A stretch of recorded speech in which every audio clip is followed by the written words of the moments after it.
Liquidity is one of the arguably most important concepts when trading. Whether you recognize liquidity or not, it is ultimately what is moving the markets. So liquidity, from a basic financial definition, refers to the ease with which an asset or security can be converted into ready cash without affecting its market price. So what that basically means is being able to convert one currency into another without inversely affecting the price. So when we think about this in the most simplest terms in trading, liquidity is literally everything. Orders in the market are really the source of the liquidity that we're seeing. The market is in a constant battle between supply and demand. Supply and demand is exchanging, and at the end of the day, at any given price on a price chart, there are orders. People are looking to buy, people are looking to sell. It's no different than if we look at, say, a grocery store, for example. If you're buying something like strawberries, you might get a bushel of strawberries for $5, but another vendor has a bushel of strawberries for $6. More than likely, people are going to flock to the $5 price, but as soon as those $5 sell out, but there's still people looking to buy strawberries, they'll go to the $6. And this is what's happening in the currency market each and every day. The only difference is it's not offered by a small local vendor. What's happening is there are orders at various price levels willing to be facilitated for the purpose of transactions, for the purpose of liquidity. Because when you've hit buy or sell in the markets, I'm sure your order was able to go through instantly. Why? Because there was liquidity or orders to actually match your order. For every buy order in the market, there needs to be a sell order on the other end. And for a sell order, there needs to be a buy order. It's the battle of fair exchange and supply and demand. And the reason why price is moving up and down in a constant flow is it's moving from pockets of liquidity to pockets of liquidity. And what we need to visualize on a chart in more of a conventional manner is the fact that what we're seeing is just simply orders on a chart. We're seeing it depicted graphically via candles, but at the end of the day, every single price point that we see, every single pip is a potential price that an order is sitting at. And the reason why price is moving up or price is moving down is to balance the amount of orders that are resting in the markets, to find a stance of liquidity to create that balance. Because in fair exchange, price will remain constant or relatively stable. But as soon as there is an imbalance between demand or supply, that is when price will move rapidly either up or down to rebalance price to get it back to a state of liquidity where orders can very simply be converted into cash without inversely affecting the price. So with all of that said, there's a couple different aspects of liquidity. It goes much deeper, but these are more so the basic components of liquidity that we'll be focusing a lot of our attention on as we navigate the charts and as we continue to move forward. So if we're looking at very basically swing structure or any sort of market structure that's being printed in the markets, what we see is once that market structure has been created, whether it's a swing low or a swing high, more than likely there are going to be orders that rest just above the high or just below the low. And those orders exist for a multitude of different reasons. In a basic sense, anyone who would have sold at this swing high would have their stop loss just above the swing high. Anyone who bought at the swing low would have their stop loss just below the swing low. If we're looking at people who trade breakouts, there would be orders to execute when price breaks down below. So there'd be orders here. Same thing if people are trading the breakout to the upside, there'd be orders waiting here for price to break to the upside. And simply put, depending on what the price level is, there might just be orders sitting at these areas, and once price tapped in just above those pools of liquidity or these pools of orders that exist, it was enough to take price away because there was an imbalance between buying and selling, and price will more than likely return to these pools of liquidity at a later point once a new imbalance in the market exists. Because at the end of the day, price moves to find liquidity to rebalance the market, or in other words, price moves to find orders to rebalance the market. Price is moving from one price to another price for various reasons, but price moves based on the imbalance between supply and demand. All that is happening on this chart is people are buying and selling. There are orders that exist at all price points. These orders need to change hands. For buyers, they need sellers. Sellers, they need buyers. And it's this constant battle between the two that's causing price to reprice, targeting different liquidity pools or groupings of orders at various price levels. So when we're looking at that swing structure, when we see swing highs, swing lows, or any bits of structural points of market structure, and the fact that we just finished the market structure section, this will be fresh in your mind. Think about all of those swing highs and swing lows that are created. There is liquidity that rests above and below those swing structures, again, for a multitude of reasons. One thing I want to make entirely clear as well, there are many thoughts within this realm of thinking of liquidity that the liquidity is created for the sole reason to be taken, or prices manipulated to run stops on swing structure, or what we'll touch on these to the right is that these patterns, so to speak, are created simply to run liquidity. That's not simply true. There really isn't a entity that is out there to steal your lunch or manipulate you at a price. It's just simply due to the fact of supply and demand and the order flow that's going on behind the scenes. Again, when we're looking at a price chart, the candles are simply depicting buying and selling. That's all it is. They're depicting what's happening to price at a given price level, and the interaction between supply and demand is what's going to give us our bullish or bearish price. The reason why price is going up or down is really just facilitated through how that transactional flow is actually happening on the charts. So while it may be well and good to say that a large institution is looking to liquidate and take out all the stops before it runs, that's not really the case. What it bogs down to in many cases is that there is a algorithm of some sorts that is run by central banks, things like that. We live in the information age where AI and computers run a lot of the things we do. Why wouldn't they be in the financial markets? And what their job is to offer buying and selling to the parties that are looking to buy and sell at various price levels. With that understanding, once price sees an imbalance, it's going to start to move. Where is it going to move? It's going to move to where a large collection of orders are that will rebalance price. So in this case, with this swing structure, this swing high, once we get some sort of imbalance down here, the next logical step that price is more than likely going to go when there's an imbalance is to where more orders exist. It'll tap into that, it'll rebalance price, and then we might see a move back to the downside because price has facilitated that imbalance and we've continued moving. And it's the same thing with this swing low here as well.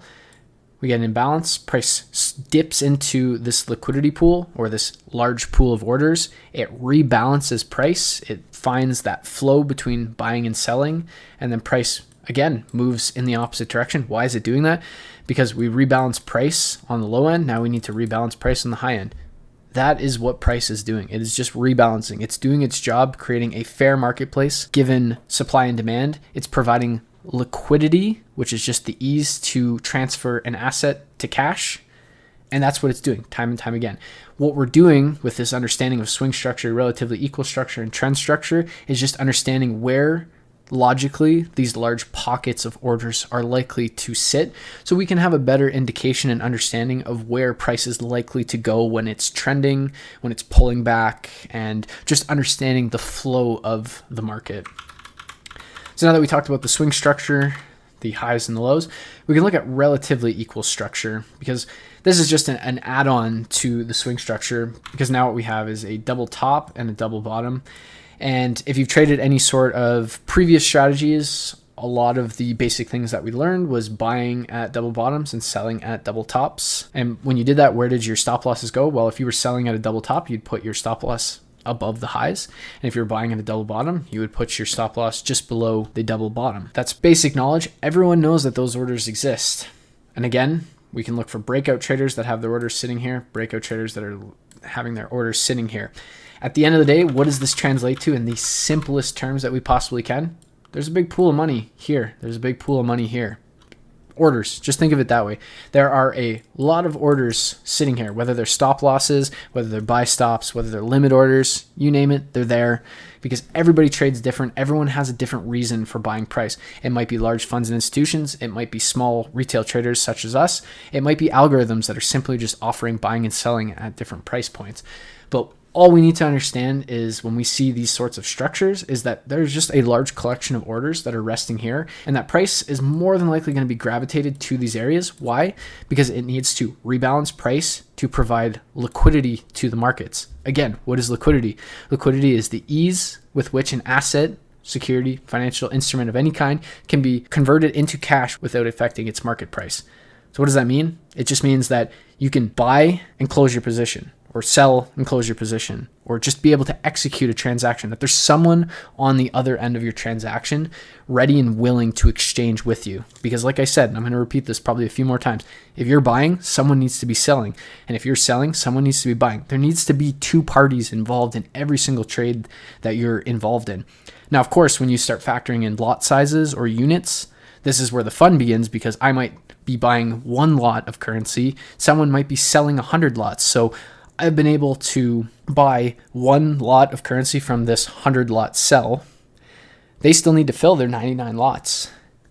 Liquidity is what's going to allow that to happen. But if that person can simply not facilitate their order, their 99 additional lots, that's where price is going to, you bet it, going to seek liquidity. It's going to rebalance price. It's going to find more orders to facilitate that transaction. That is all price is doing. It's moving from one pocket of liquidity or one pocket of orders to another, rebalancing price, because people are buying and selling constantly. People are buying and selling at different sizes. And for everyone that needs to buy, there needs to be a sell. For everyone that needs to sell, there needs to be a buy. And that constant balance in the market is what provides the liquidity, and it's also what causes the market to continue moving up and down. So now that we've looked at that, we can look at trend structure a little bit more. And what we can see is it's a combination of swing structure, relatively equal structure, because as we're seeing, we have this downward sloping trend structure. And I'm sure when we first started trading, a lot of us jumped into trend lines and pattern trading. And one of the things that we learned is when we had two lower highs in succession, we could draw a trend line and we'd be looking to trade the third touch, as that would be a validated trend. If you did that, where would you be putting your stop loss? Somewhere above the previous swing highs. Same thing if it was an uptrend, you'd have two higher lows, and the third one you would be looking to enter. Where would you be putting your stop loss? Below one of the structural higher lows. So we know, just given that in its basic sense, what is being built above this? Orders. A lot of people are also looking to trade breakouts. So again, all of these go back to the exact same thing. What is happening? What is being created? Big pockets of money, big pockets of orders. That's all that's sitting above these swing highs, these relatively equal structures, these trend structures. Why? Because price needs liquidity to move. Liquidity is the ease in which an asset or security can be converted into cash. For every buyer, there needs to be a seller. For every seller, there needs to be a buyer. And in order for that to happen, we need orders. And if there aren't enough orders to facilitate all of those orders, price needs to rebalance, or we need to see a reprice, and that happens with price moving up or down. Again, like I said, I wanted to repeat myself, and I said I would repeat myself several times, because it's this basic concept that makes liquidity and understanding liquidity incredibly powerful. Because when we pair this with market structure, when we pair this with supply and demand, we have a full sense of understanding of what's happening on the charts, because we know we are trading supply and demand. We are looking for the imbalances between supply and demand. We also know that we use market structure as our basis of understanding trend and where price is likely to go. We pair that with supply and demand. We start to understand that when price is forming a higher low, for instance, that we'd be looking to buy at demand zones to then take out the previous higher high to form a new higher high. We can now take that a step further, because we understand that price is moving from one price level to another price level to facilitate transactions, rebalance price, and offer liquidity. Liquidity is what's moving the market, because simply what we're doing is converting an asset to cash. And the only way to do that is by moving from order to order, balancing supply and demand. We're looking for imbalances in supply and demand to trade the supply and demand zones, but we need to understand liquidity and the areas of liquidity that are being created, being run, so to speak. And again, when I use the term being run, that really just showcases the collection of orders being tapped into before something happens. And what we might see is that price would run liquidity and then run the other way, or what we might see is price creates liquidity and then continues on. And we can use liquidity for a basis of building trade ideas, or use liquidity as targets as well. And we'll dig into those sort of components in the next section when we dive into internal versus external liquidity. But one of the biggest things is really just understanding from a conceptual standpoint what liquidity actually is in the markets. what it represents, and what's actually happening behind the scenes. Because again, price is only moving up and down to facilitate orders. That is all that's happening on a chart every single day. The candles, the technical analysis, everything that we do as traders is just our way of using tools and understanding to make sense of what's happening behind the scenes. Because at the most basic level, what's happening on any financial instrument that we see through a chart is buying and selling at various price levels, demand, supply, having that exchange. When price rapidly moves from one direction or the other, what that means is there's an imbalance between supply and demand, and price needs to seek liquidity pools or large collections of orders to, again, rebalance price. Why? Because for every buy order, there needs to be a sell order on the other end. For every sell order, there needs to be a buy order on the other end. And it's that constant battle and that constant balance in the market is what causes price to move. So when we can understand from a conceptual standpoint where these large collection of orders are likely to be, we can understand why price is gravitating to them.